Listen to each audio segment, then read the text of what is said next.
The first goat screamed like a child when Marisol Delgado dragged it toward the wagon, and half the auction yard turned to laugh. Dust rose around her boots. The July sun stood high and white over Mesilla, pressing down on the corrals, the feed sheds, the sweating horses, the rows of men with their thumbs hooked in their belts. Mari's hands burned from the rope. Her dress clung to her broad back and heavy hips, dark with sweat where the cotton had no mercy left in it. One of the goats, a narrow-ribbed brown doe with a torn ear, planted all four hooves and fought her like it had been born with a lawyer's opinion. "Careful, Mrs. Delgado," Judson Pike called from near the gate. "That one looks about as stubborn as you." The men around him laughed, not hard at first, just enough to make it clear they had been waiting for a reason. Mari did not look up. She tightened the rope around her wrist, leaned her weight backward, and pulled. The goat slid 2 inches through the dust, then bawled again. Behind her, 36 more stood bunched in the holding pen, all knees and bones and yellow eyes, looking less like livestock than a collection of bad decisions waiting to die. $2. That was what she had paid for them. $2 for 37 half-starved goats no cattleman in the yard had wanted. $2 she and Tomas did not have the comfort to waste. $2 while the banknote on their hillside place sat like a stone in her chest due before winter, and not caring whether cows dried up, fences sagged, or poor folks slept. Her husband stood at the wagon ramp, pale beneath his hat, holding another rope and saying nothing. Tomas Delgado was not a man who wasted words when a situation had already gone wrong. He had been quiet since the auctioneer's gavel fell. Not angry, not yet. Just stunned in the way a man gets when he watches the last coins in a house turn into bones with hooves. One of Elias Crowder's riders leaned against the fence and said, "Reckon she bought herself a kingdom." "Queen of the goat bones," another said. The laughter came easier now. Mari heard all of it. She heard the bite in it, the pleasure the relief men took in seeing somebody poor make a choice they could call foolish. She heard the quieter laughter too, the kind that did not come from the mouth but from the eyes. She had known that laughter all her life. It followed a fat girl through a market, through church doors, across a dance floor she had no invitation to stand on. It said she was slow before she spoke, greedy before she ate, clumsy before she moved. She set her jaw and pulled again. The goat lurched forward, stumbled, then sprang sideways with a strength it had been hiding. Mari went down on one knee. Pain shot through her leg, hot and sharp. Dust hit her tongue. A few men whooped. Tomas took one step toward her. "I'm all right," she said. Her voice was low, but it carried enough for him. She stood slowly. Her knee throbbed. Her palms were scraped raw. The goat stared at her as if offended by the whole arrangement. Mari stared back. "Go on then," she whispered. "Make fools of both of us if you mean to."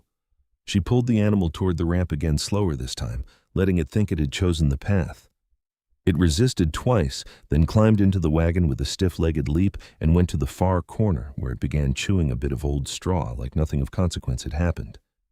The auction had begun at 9 that morning, when the air still held a little coolness from the night, and the town smelled of manure, coffee, sun-warmed leather, and the river mud drying beyond the cottonwoods. Mari and Tomas had arrived in their patched wagon with old Mateo between the shafts and $40 in a cloth purse under the wagon seat, though 20 of that was already spoken for in flour, salt, axle grease, and bank interest. They had come looking for a cow, their last cow. Milagro had gone thin through spring and given less than a quart most mornings. By June, she was mostly memory and hide. Tomas had said they could not keep trying to milk hope from an old animal. Mari had known he was right. Their place lay 3 miles north of Mesilla, on a slope nobody with money had ever wanted. 40 acres, most of it stone mesquite, greasewood, prickly pear, and stubborn scrub oak that grew as if bitterness itself had roots.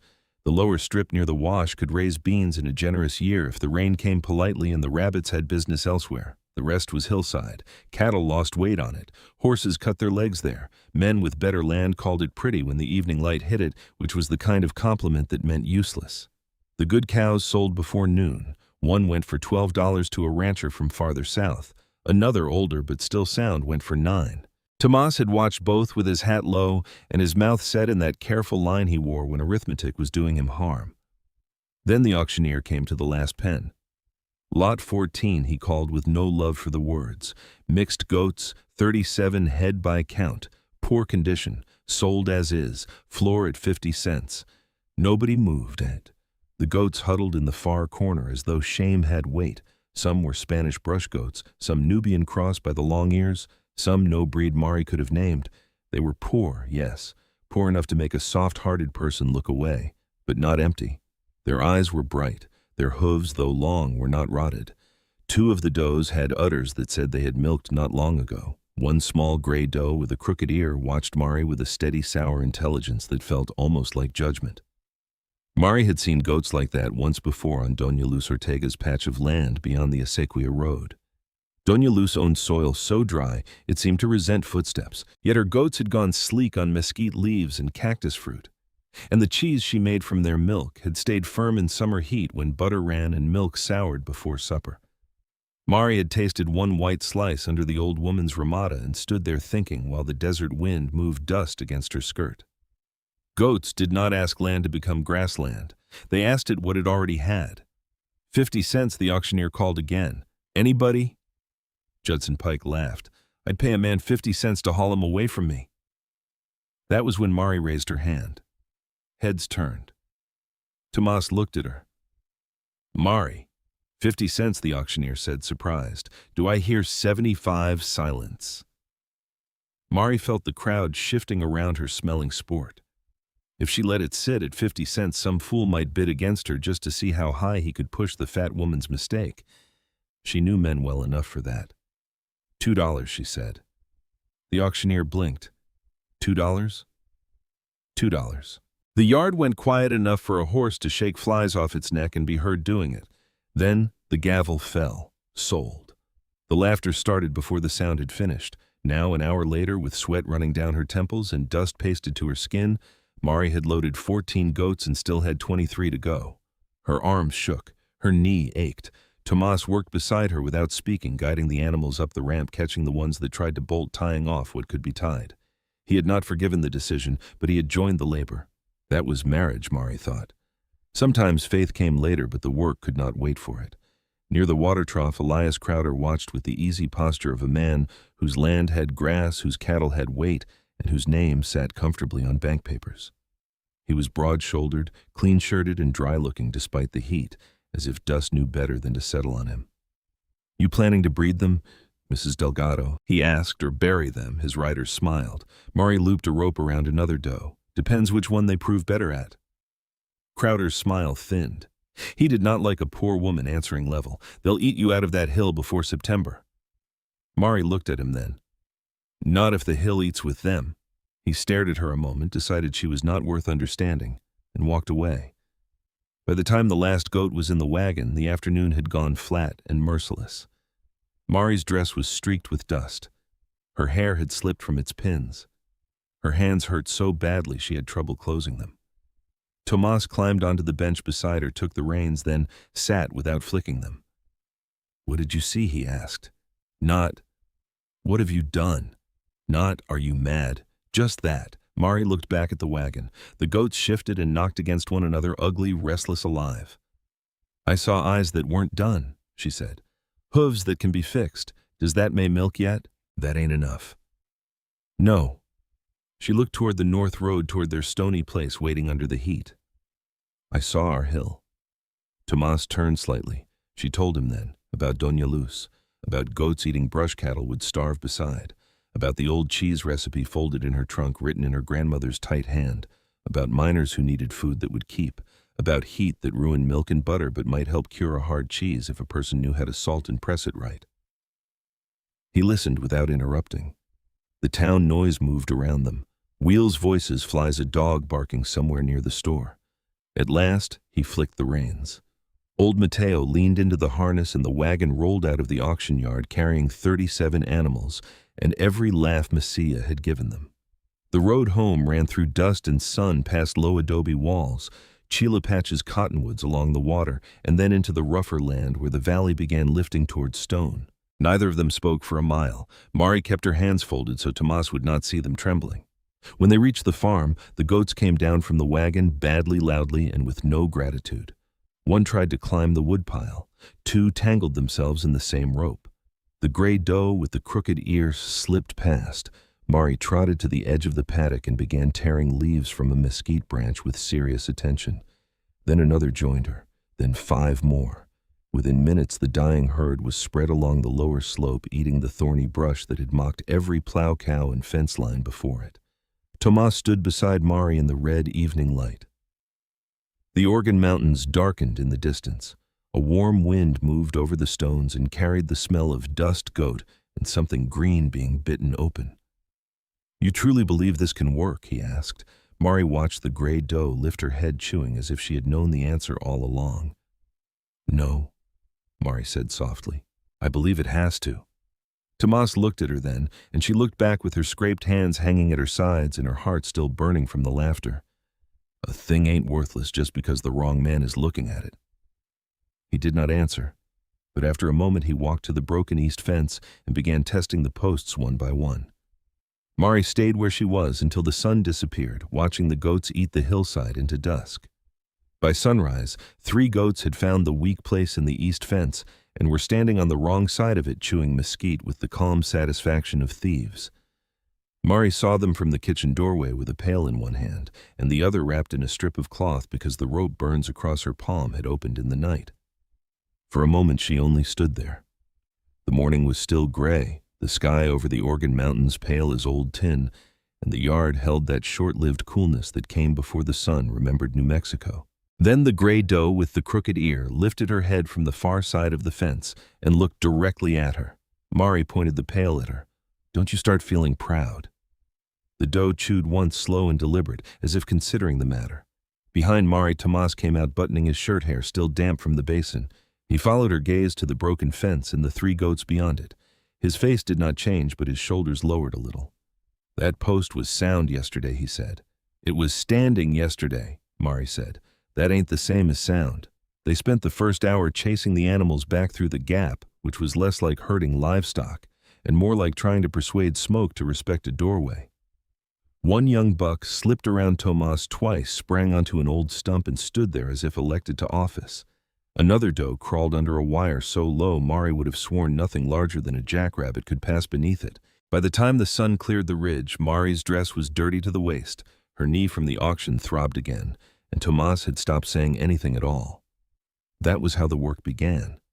Not with promise, not with a clean plan laid out on paper.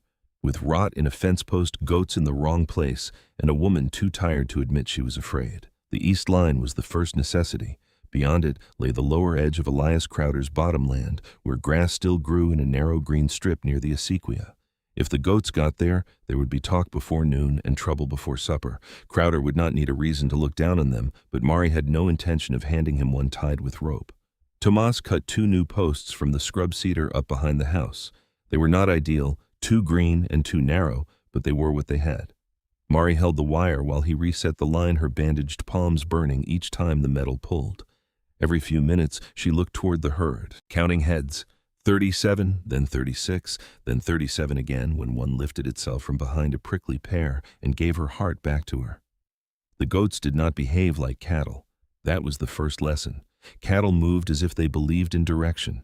Goats moved as if the world existed to be tested. They climbed what should not be climbed, squeezed through what should not admit them, and ate with an attention almost scholarly in its seriousness. By the second day, Mari had learned that the small black doe kicked backward before she kicked sideways. The long-eared brown one would stand for milking if given a handful of dried corn first. The yellow buck with the torn lip could open the latch on the paddock gate if the latch was not tied twice. The gray doe with the crooked ear had no respect for anyone but seemed to understand everything. Mari named her Paloma before she meant to. She was milking in the dawn light when it happened, one hand steady on the pail, forehead pressed against the doe's bony flank. The milk came thin at first, then steadier, tapping the bottom of the tin in a rhythm that made Mari hold her breath. "Easy, Paloma," she murmured. The doe turned her head slightly, one yellow eye fixed on Mari with sour judgment. Mari sighed. "Well, it's your name now. Don't blame me for answering to it." She told herself not to name the rest. Naming made loss personal, and poor people could not afford to make every loss personal. But by the end of the week, she knew them all in her mind, whether she spoke the names aloud or not. The hillside changed faster than she expected, not beautifully, not at first, but honestly. The goats moved through the lower slope in loose groups, stripping mesquite leaves, working at greasewood, standing on their hind legs to reach scrub oak tips. Thorn did not trouble them. Bitter brush did not offend them. The same plants Mari had cursed for 3 years became feed under their narrow mouths. Their coats stayed rough, but their eyes sharpened. Their bellies filled. The milk little as it was increased. On the 5th morning, Mari got nearly a quart between 4 doughs. She carried it into the kitchen as if it were silver. Tomas looked at the pail. That all, 4 today. He heard the word she had placed there carefully. Today, not forever. He nodded once and went back to shaving a strip of wood for the new gate brace. Doña Luz Ortega came the following afternoon walking up the road under a black shawl despite the heat, a basket over one arm and a cane in the other hand. She was small brown and bent in the way old cottonwood roots were bent, not weak but shaped by endurance. Mari saw her from the yard and wiped her hands on her apron. I heard Doña Luz said, stopping at the gate. Everybody heard. Everybody laughs when they do not know what else to do. The old woman looked past her to the goats. Show me. She did not praise the herd. She walked among them. Touched spines, lifted lips, checked eyelids, pressed udders with the blunt practicality of someone for whom sentiment had never fed an animal. Paloma allowed the inspection with visible disgust. This one, Doña Luz said. Good milk if you do not spoil her temper worse than it already is. Mari almost smiled. 3, does Doña Luz said, might come back strong. 2 were too worn to count on. 1 was carrying likely late. Several young ones would be useful later if they lived clean through winter. The buck with the torn lip should not be trusted near a latch, a gate, or a child. Then she came into the kitchen and looked at the milk. You want hard cheese, she said. Mari went to the trunk beside the bed and brought out her grandmother's ledger. The page was soft at the folds. The ink faded brown, the words tight and slanted in a hand that had crossed an ocean before Mari was born. Doña Luz studied it a long time. Old ways, she said, my grandmother's. Old ways work if you do not hurry them. She tapped the page with one thin finger. But this heat you salt different, and you clean like you are preparing a body for burial, cleaner than clean. Mari listened. That evening she and Tomas built the first press. It was not a pretty thing, a hardwood board, a pivot, a stone weight, 2 iron brackets pulled from a broken wagon piece, and a base Tomas planed until Mari could run her palm over it without catching splinters. The forms she made from tin cut out of old storage sheets, hammered round over a fence post and fastened at the seam. The edges were uneven. One leaned slightly to the left, but when she set them on the table, she felt a small straightening inside herself. Tools meant intention. The first batch failed before sunset. Mari heated the milk too fast. The curd broke wrong, grainy and loose, and when she tried to gather it, it slid apart like wet sand. She stood over the pot, jaw tight, while steam dampened her face. Tomas came in, saw her expression, and stopped near the door. Bad, bad. Can it be fed to the pigs? We don't own pigs, chickens. We own 6 hens with no sense of gratitude. He looked at the pot. Then supper. She shot him a look, and after a moment something almost like humor moved through the kitchen, thin but present.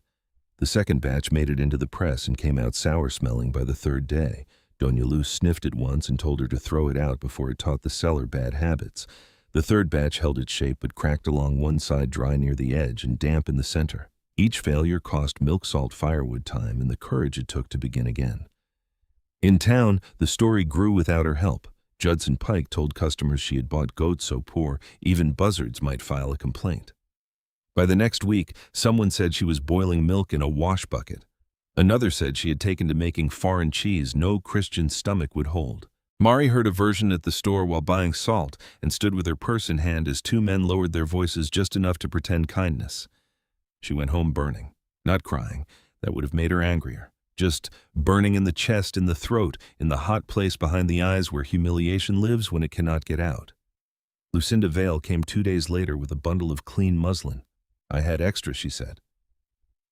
Mari looked at the bundle, then at the widow's neat gloves and straight gray dress. People usually bring extra things when they want to see something. Lucinda did not flinch. That too. Mari almost sent her away. Instead, she let her in. Lucinda looked at the press, the cooling pot, the ledger weighted open with a spoon. She looked at Mari's hands, raw across the palms, nicked along the fingers, stronger than they had been a week ago.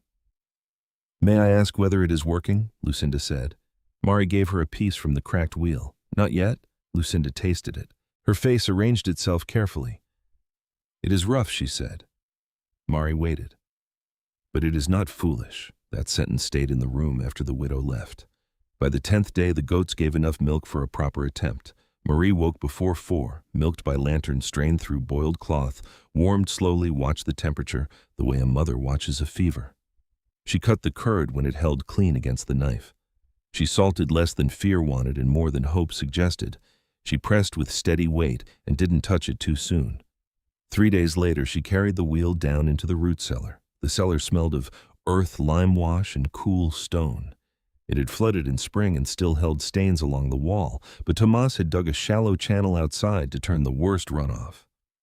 Mari set the wheel on a rough shelf and stood there with her hands on her hips, breathing in the dark. It was only one wheel. One imperfect, pale, small wheel of goat cheese on a shelf in a cellar beneath a poorhouse. But it was there. Over the following days, she turned. It checked, it smelled. Watched the rind form faintly under her fingers. Nothing bloomed wrong, nothing soured, nothing collapsed. When she finally cut into it, the knife went through clean. The inside was firm and white with a scent sharper than cow cheese, but not unpleasant. She broke off a piece and placed it on her tongue. For a moment the cellar disappeared. There was salt, heat, milk, brush, stone, a clean bite at the back of it and a richness that did not belong to failure. Mari leaned one hand against the shelf. Above her the house creaked. Outside, a goat complained at nothing in particular. The world remained exactly what it had been, and yet something in it had shifted. She wrapped a piece in cloth and took it to the barn where Tomas was mending the harness. He ate it without speaking, chewed once, twice. Then he looked toward the house as if the cellar had become a different country. Is there more? Marie felt the first real smile in days pull at her mouth. There will be. At dusk, she wrote the number in the ledger. 1 wheel, sound rind, clean cut, good salt, worth trying again. Through the open door, she could see the goats scattered across the slope, dark shapes moving over landmen had called useless. Paloma stood higher than the rest, crooked ear tipped toward the wind. Mari dipped the pen again and wrote slowly beneath the day's account. The hill fed them, because nobody had ever asked the hill the right question. She closed the ledger only after the ink dried, because tomorrow would need milk, salt, clean water, more wire, and more courage than today had left behind. By the middle of August, the valley smelled like spoiled butter. It came first from the back room of Judson Pike's store, where 3 crocks from the Crowder dairy had turned before they could be sold. Then from the wagon yard, where a freighter cursed over a crate of milk bottles, gone sour in less than half a day. Then from kitchen windows and washpans and shaded porches all through Mesilla, until the whole town seemed to carry the same faint, greasy warning under the dust and chilly smoke. The heat had settled low and mean over the valley. It didn't pass through like weather. It stayed. It pressed against walls, lay on horses' backs, curled the leaves on bean vines, and pulled the water out of a man before noon. The acequia ran thin between its mud banks. The cottonwoods along it held their leaves with a tired kind of patience. On the flat grassland, cattle stood with their heads low, too hot to ball ribs beginning to show beneath hides that should have been sleek. Mari saw Crowder's men hauling water 2 mornings in a row. That was not something a cattleman liked seeing. She was coming back from the well with 2 buckets when the first wagon passed below their hill. Barrels lashed in the bed, 2 riders following with their hats pulled low. Dust rose behind them and drifted across the bottom land. The team moved slowly, shoulders, wet mouths foamed white at the bit. Tomas stepped out of the barn and watched beside her. "They're hauling to the west pasture," he said. "Grass is gone, near enough." Mari looked up the slope behind their house. The goats were eating, not surviving in some poetic way that made a person foolish about hardship. Eating, working the hillside with their heads down and their narrow mouths busy, stripping mesquite, pulling at greasewood, picking around thorn and cactus, as if the world had laid out a table for them. Their coats had not become beautiful, but they had thickened. Their eyes had sharpened. The hollows along their flanks had begun filling in. Paloma stood on a shelf of stone above the others, crooked ear tipped sideways, chewing like a banker counting interest. "They don't mind it," Tomas said. "No," Mari said. "They were made for less mercy than cows." Inside the root cellar, the cheese wheels held their patience better than any living thing. Mari had 23 by then, counting the younger ones still soft in the rind, and the 6 good wheels from late July that had begun to smell like something with a future. The cellar stayed cool if she kept the door sealed and the small vent shaded with burlap. Every third day she turned each wheel, rubbed away damp spots, checked for cracks, and made notes in the ledger. If one rind developed too fast, she moved it lower. If another sweated, she dried it with boiled cloth and watched it like a fever. The work had become a rhythm: milk before sunrise, strain, warm, cut the curd, stir slowly until her arm ached, press, salt, clean, clean again, then fence water, feed what needed feeding, mend what broke, cook what there was to cook, and fall into bed with the smell of milk still in her hair. Tomas had taken over the turning schedule on the days she processed a batch. He said nothing grand about it. He made a mark in a small notebook and put each wheel back exactly where it belonged. That was how he believed in things, not with speeches, with systems. One evening she found him in the cellar with a thin slice in his hand, studying the cut face of a 7-week wheel. "You stealing from inventory?" she asked, inspecting. "With your mouth?" "Best tool I've got for this part." She folded her arms. He held out the slice. She tasted it and felt the same quiet satisfaction she had felt the first time, only deeper now. The cheese was firmer, sharper, carrying the taste of salt desert milk and thyme. It did not taste like something made out of desperation. It tasted like a thing that had chosen itself. How much longer, Tomas asked. 2 more weeks for good, 6 more for better, and for best. Mari looked at the rows in the dim light. "Long enough that we can't afford to wait for all of it." That was the knife edge of the whole matter. A young wheel could bring money. An old wheel could bring better money. But the bank did not accept patience as payment, and the note on their land had not softened just because the goats had grown stronger. By late August, Mari knew she needed buyers beyond the town. Local people would taste and gossip and buy half wheels when curiosity overcame pride. That might bring salt money. It would not save 40 acres. The miners, east and northmen in camps where ice cost more than dignity and food spoiled. If a wagon hit bad road, were the people who would understand hard cheese.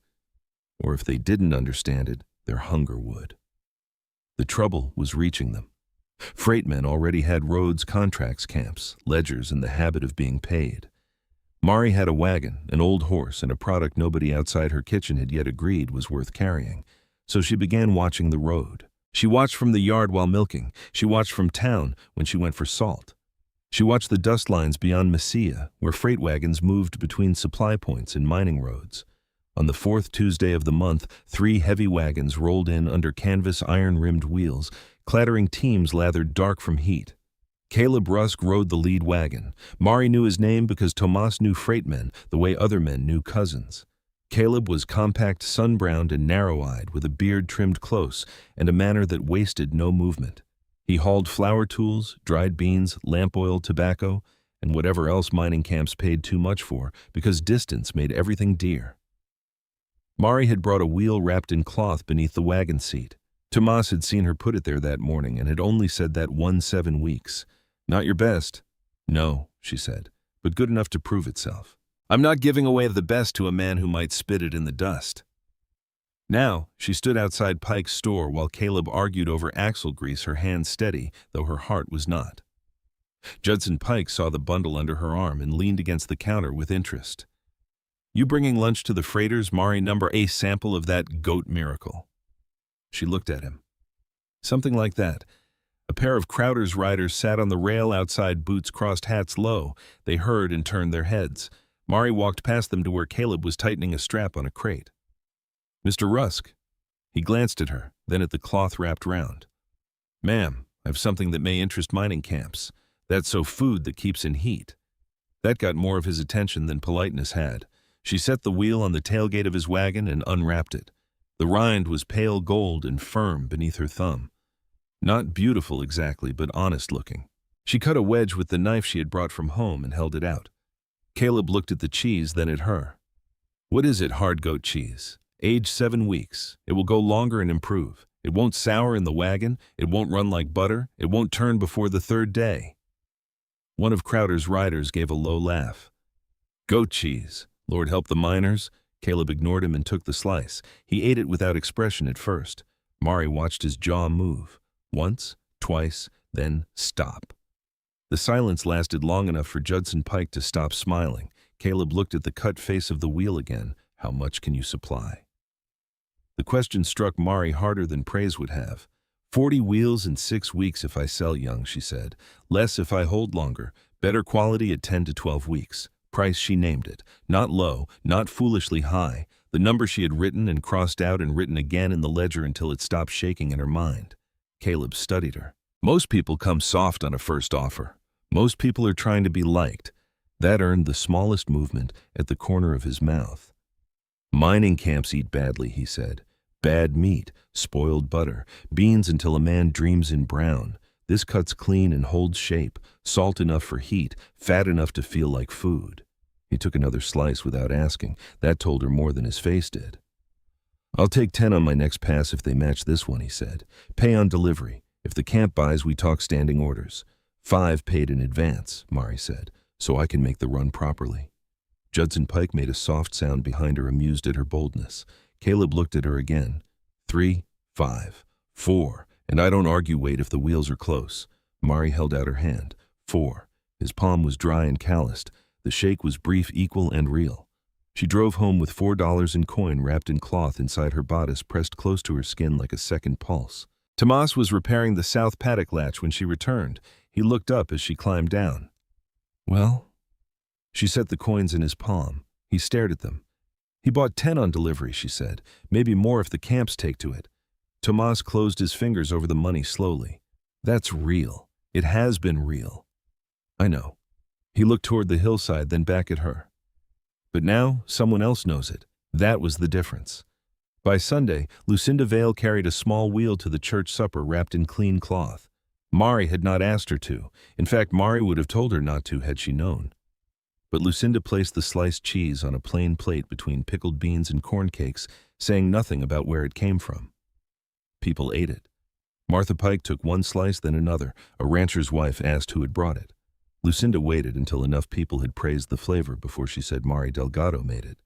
The room altered in small, visible ways. Forks paused. Eyes moved. Someone cleared his throat. Martha Pike came to Mari's place 2 days later in a light carriage, pretending she had been passing by, though the Delgado road passed nothing by accident. I came to ask about the cheese, she said, standing in the yard, with gloves too clean for the dust. Mari wiped her hands on her apron. For gossip or purchase, Martha had the grace to look uncomfortable. Purchase if you'll sell half a wheel.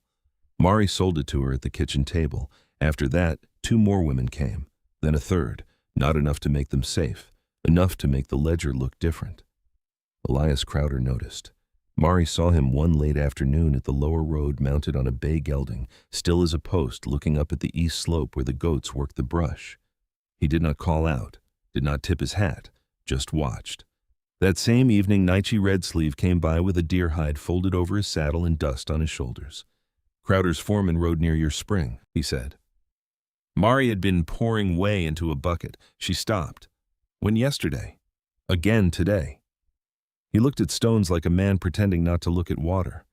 Tomas came from the barn, face hardening. Our spring sits on our line.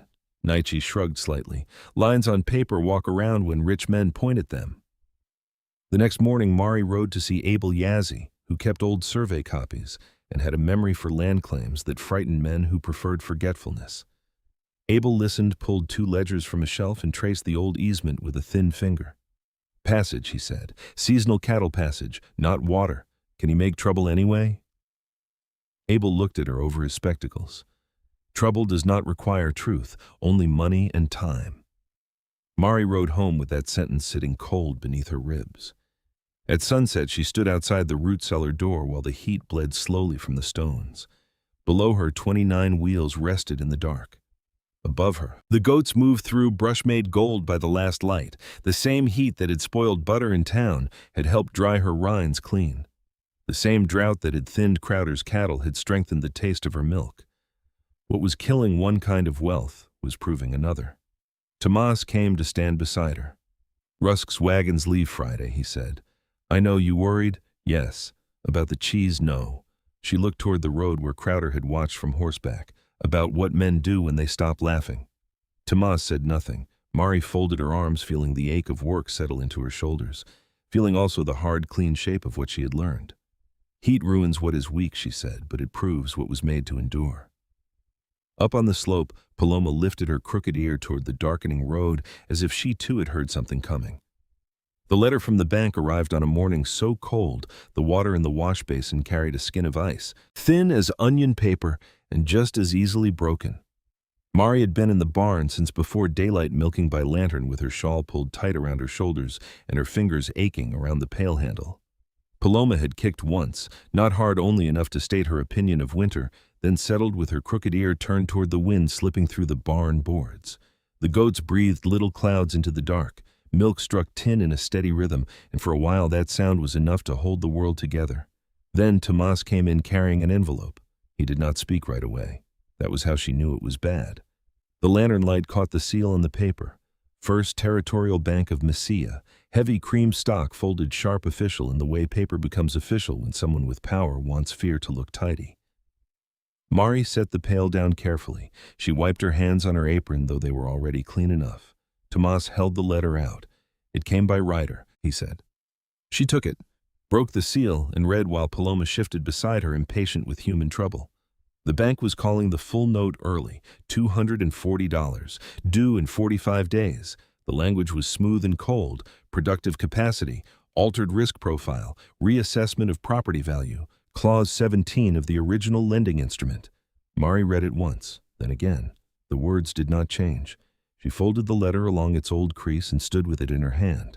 Outside, the wind moved over the hillside where the goats had changed brush into milk, into cheese, and cheese into the first real money the Delgado place had seen in 3 years. That, according to the bank, was now the problem. Tomas's jaw worked once. They can do that. They say they can. Have they ever? Not to us. He took the letter back and read it, his eyes narrowing as he moved down the page. Who told them our productive capacity changed? Mari looked toward the barn door. The eastern slope lay pale under winter light, and beyond it, down in the valley, Elias Crowder's bottomland sat behind its fences and water barrels and long-roofed barns. Neither of them said his name. They didn't need to. 3 days later, Crowder's foreman rode up before noon on a gray horse with mud up to its knees and politeness sitting wrong on his face. His name was Casper Tibbs, a narrow man with a hat too fine for the work he claimed to do. Mari met him at the gate. Tomas came out of the barn, but stayed back, one hand resting on the doorframe. Mrs. Delgado, Tibbs said, "Mr. Crowder asked me to bring notice concerning the spring above your east slope." "My spring?" "An old easement runs across that section. Crowder Cattle holds rights tied to it." Marie did not move. Tibbs reached into his coat and offered a folded document. Mr. Crowder thought it best to keep matters neighborly. The word neighborly came wrapped around something sharp. Mari took the paper. "I'll have it read, of course." He tipped his hat and rode away with the satisfaction of a man who had dropped a snake in a flour barrel. Tomas waited until the hoofbeats faded. "I'll go speak to him." "No, he can't just—" "No." Mari's voice came harder that time. "He wants anger. Anger is easy to use against poor people." Tomas looked at her, breathing through his nose. She unfolded the paper. The writing blurred slightly before settling. Survey numbers, boundary description, registered easement, legal words dressed to look heavier than they might be. "I'll take it to Abel Yazzie." Abel lived in a 2-room adobe near the old road, where he kept survey copies, county filings, water notes, and the kind of memory that made lawyers uncomfortable. He read the document twice, then pulled a ledger from a shelf and laid the original record beside it. "Passage," he said at last. Mari leaned forward. "This easement grants seasonal cattle passage across the lower section when moving herds between winter and spring range. It says nothing of water control." He tapped the page. "Crowder has no right to your spring by this paper. Can he make the bank believe he does?" Abel removed his spectacles, wiped them on a cloth, and looked at her with tired honesty. "A man does not need truth to cause delay. He needs confidence and other men willing not to ask questions." Mari rode home with the copy Abel had written tucked inside her coat, and fear sitting quiet behind her ribs. Not wild fear, worse, the kind that knew how to count. By the time she reached the yard, Tomas had another thing waiting. "Caleb wrote," he said. Her hand tightened on the reins. The letter was short. Caleb Rusk had heard talk in Mesilla that the Delgado operation might have water trouble and uncertain production. He had not canceled his order. He would inspect the next delivery himself. He appreciated plain dealing. Mari read the last line 3 times. Plain dealing. Crowder had not gone straight at the fence.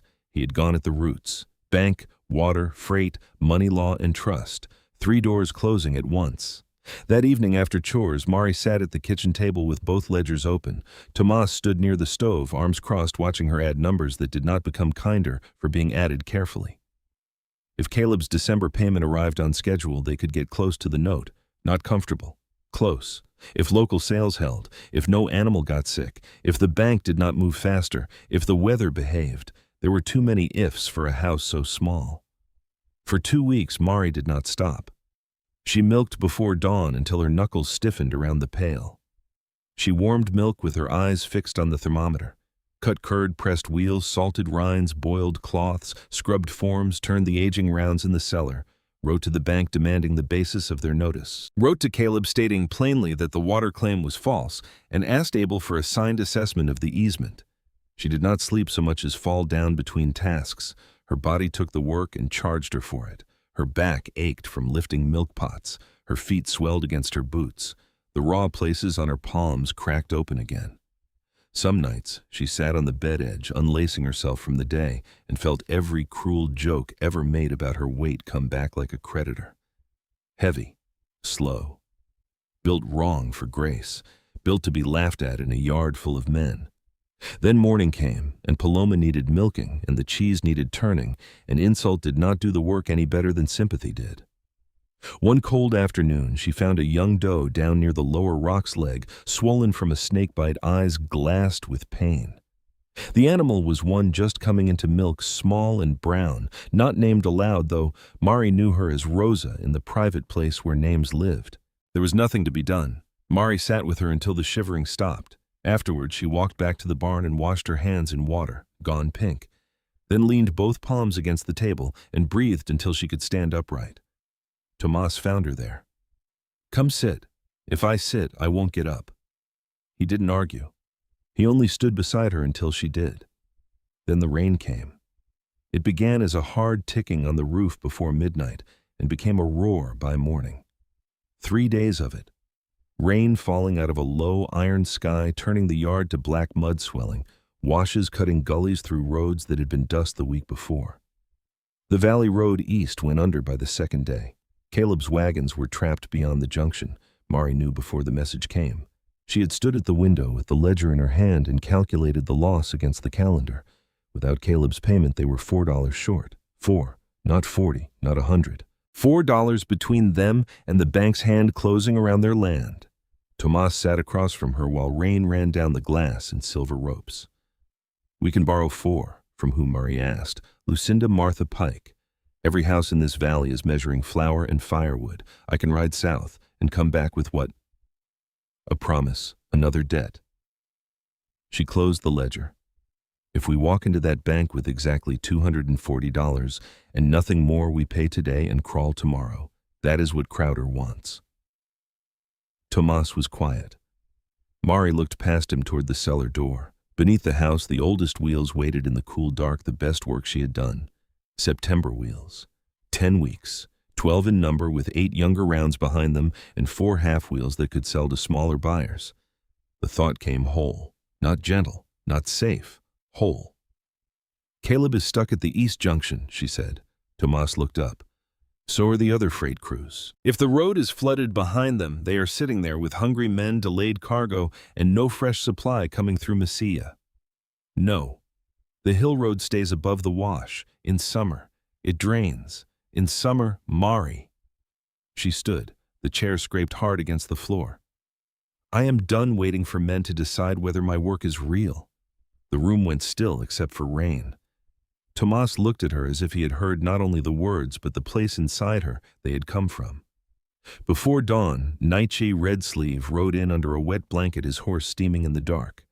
He had checked the high cut. "Passable," he said, "not kind. The second wash runs fast. Shale after it will slide under a wheel. Let the horse choose his feet." Tomas wanted to go. Mari refused. The herd was the operation. If something went wrong on the road, there had to be something left alive at home.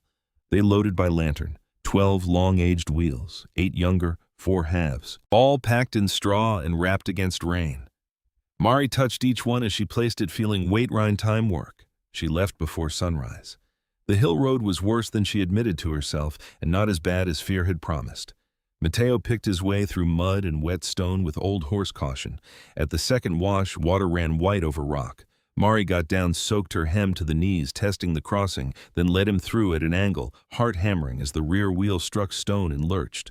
For one breath, the wagon tilted. She gripped the sideboard mud, sucking at her boots. "Hold," she whispered. "Hold." The wheel dropped. The wagon righted. By mid-morning, she saw smoke at the east junction. 4 freight wagons stood under the rock shelter teams. Tied men gathered around a weak fire. Caleb Rusk turned as she drove down the grade. His face changed once when he saw her, then again when he saw the wagon load. "Mrs. Delgado," he said, "I heard you were stuck.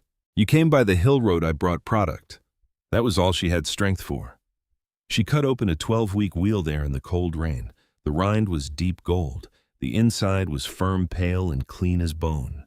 Caleb tasted first. He went silent in the way she trusted. Another freighter asked for a slice, then a supply man, then 2 more.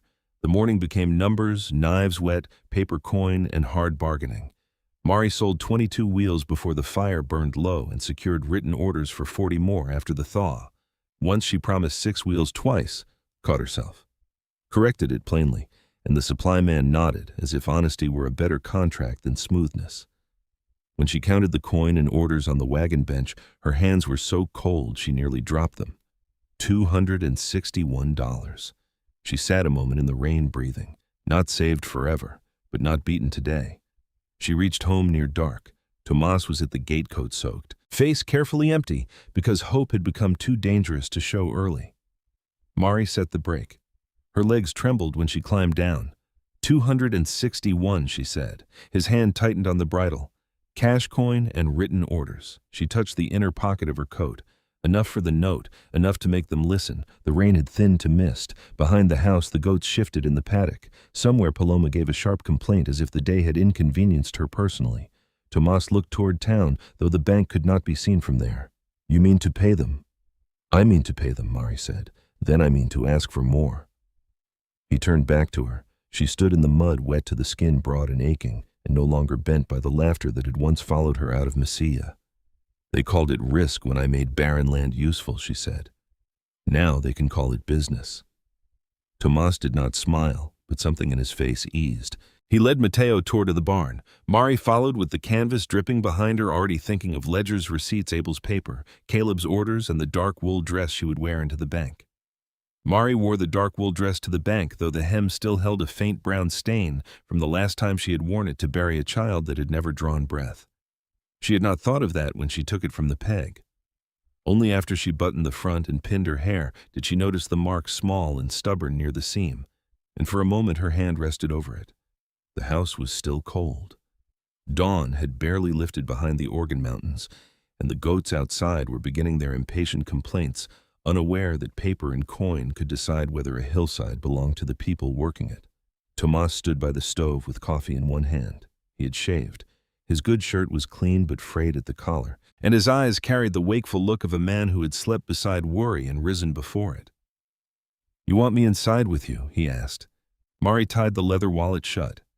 Inside were Caleb Rusk's written orders, Abel Yazzy's water assessment, her production ledger receipts for salt and rennet, and the coin wrapped in cloth. No. He accepted it because he knew her better than to mistake refusal for pride alone. "I'll be across the street," he said. "I know." The ride into Mesilla was clear and sharp after the storm, the kind of morning when washed stones seemed newly made, and every puddle held a piece of ski. The valley road showed fresh scars where floodwater had torn at it. Cottonwoods leaned over the acequia.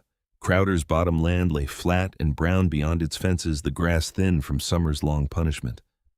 Mari looked at it without satisfaction. Hunger did not become prettier because it belonged to an enemy. The First Territorial Bank stood on the main street in a square adobe building with a false wooden front painted white and meant to look more important than the weather allowed. Mari stepped down from the wagon before Tomas could come around to help her. Her knees protested after the hill road journey 2 days before, and her back still held a deep ache from lifting cheese wheels in rain, but she walked straight. Inside the bank smelled of ink dust, oiled wood, and men who believed quiet rooms made them right. The clerk looked up and recognized her. His eyes moved to the wallet in her hands, then to her face. "I'm here to see Mr. Whitlock," Mari said. The clerk vanished through the back door. When Samuel Whitlock came out, his expression had already arranged itself into caution. He was a narrow man with a trimmed beard and spectacles that caught the light. He had the manner of someone who never raised his voice, because other men had arranged the world, so he did not have to. "Mrs. Delgado, Mr. Whitlock. If this concerns the accelerated notice, it does." Mari placed the coin bag on the counter. The sound it made was not loud, but it was heavier than any argument she could have opened with. "I have the full balance." Whitlock's gaze dropped. She opened the wallet and laid the written orders beside the coin. "And I have confirmed forward revenue from 3 freight operations, serving the Black Range and northern camps. I would like the note processed today. After that, I would like to discuss expansion credit." His eyes lifted slowly. Expansion, yes. The words stood between them like something alive. Within 20 minutes, Mari was seated at a long table in the back room facing Whitlock and 2 board members who had been summoned from offices nearby. Elias Crowder was not present. Whether by chance or calculation, she did not know. She only knew his shadow had arrived before him and sat in every question. Whitlock began with the water claim. Mari handed him Abel Yazzi's assessment. "The easement grants seasonal cattle passage, not water control. The spring remains within the usable boundary of our place." One board member, Mr. Aldrich, a dry-faced man with fingers stained by tobacco, frowned over the paper. "Yazzie is not an attorney." "No," Mari said. "He is the man attorneys hire when they cannot find a boundary." The other board member looked down quickly, hiding something near amusement. They questioned the goats next. Herd health, breed, milk yield, mortality, winter forage, fencing weakness, contamination risk. Mari answered each with numbers, dates, and losses included. She did not hide the failed batches or the doe lost to snakebite. She showed where the yield had grown, where it had flattened, where the new fencing was needed, and what a second press would change. Aldrich tapped the ledger. "You ask for $300 against an operation less than a year old." "I ask for $300 against an operation that produced through drought, flood, legal interference, and an accelerated note. Some might call your success favorable timing." Mari looked at him until he shifted slightly. "I had a summer drought, spoiled dairy markets, 4 failed wheels, 1 dead doe, a false water claim, a threatened freight contract, and a washed-out road between me and my buyer." Her voice stayed even. "If those are favorable conditions, I expect a normal year will make us all very comfortable." Silence settled. Whitlock turned a page of the ledger. "And your collateral, the land, the herd, existing contracts, future production." She paused. "And a product that grows more valuable in the same heat that ruins butter." That was the thing they could not step around. The numbers did not flatter her. They simply stood. Coin on the table, orders signed, cheese sold when roads were broken and men were hungry. A hillside the bank had considered poor security, now producing cash where richer land had failed. By noon, the old note was paid and stamped. By 1, the board had approved a $300 expansion loan at 6% for 18 months. Whitlock did not smile when he said it. Bankmen did not like appearing surprised by good sense after nearly refusing it, but his voice was different when he handed her the papers. "The accelerated notice will be withdrawn from the record," he said. "In writing." Mari folded the receipt and placed it in the wallet. "That was part of my request." "Yes," he said, then quieter. "It should not have been issued on the basis presented." She understood that was as close as the bank would come to confession. Outside, Tomas waited across the street by the wagon. He saw her face and did not ask until she reached him. Paid, and 300 approved. He stared at her. She climbed onto the wagon seat, careful because her legs had gone weak now that strength was no longer immediately required. "Second press, proper south fence, more forms, more goats if we can find good does, and the kitchen roof before spring rain." Tomas stood with one hand on the wagon wheel. "You put the roof in the business plan?" "No. I put it where it belonged." After a moment, he made a sound that was almost laughter and climbed up beside her. The months that followed did not become easy. They became possible. That was different, and Mari respected the difference. The second press was built stronger than the first, with better weight control and smoother boards. Tomas worked over it 3 evenings by lantern shaving, fitting, testing, and muttering to himself until the lever fell true. Mari ordered new tin and made 12 forms rounder than the first with seams that held. The south fence went up with seasoned posts instead of whatever scrub cedar could be begged from the slope. She bought 19 more does in January from 2 farm sales, not dying animals, this time only neglected ones needing order and brush. Paloma hated them immediately, which Mari took as proof they would settle in fine. Lucinda Vale brought women from 2 poor hillside families to see the cellar. Abel Yazzie helped a neighbor read an old water record before he spent money he could not spare. Nietzsche Red Sleeve showed Tomas a safer cut across the high road and traded 2 good breeding animals for cheese coffee and a saddle repair. Doña Luz came once a week when weather allowed tasting, sniffing, correcting salt with the authority of an old church bell. Mari taught what she knew and did not soften it. She told them goats escaped cheese, failed milk soured, and hard land did not become gentle because a person needed it to. But she also showed them the wheels in the cellar, showed them the ledger, showed them the hillside where Thorn had become feed. In March, Elias Crowder rode up alone. Mari saw him from the yard and kept scraping a form until he reached the gate. He dismounted this time. That meant something. Men like Crowder liked height. Mrs. Delgado, Mr. Crowder. His eyes moved over the herd, the new fence, the barn, the roof Tomas had patched with fresh tin. I came to talk business. I assumed. He swallowed whatever pride tried to rise first. Cattle margins are not recovering. I have land that may support goats. I do not have your method, or your stock. Mari set the form down. The water claim was yours. His jaw tightened. Yes, the bank pressure. I spoke where I had influence. The freight rumors. He looked past her toward the hillside. Yes, the truth did not clean the wound, but it stopped pretending there was no blood. I'll sell you 8 does, Mari said. Full market price. I'll give you 3 days' instruction. Paid.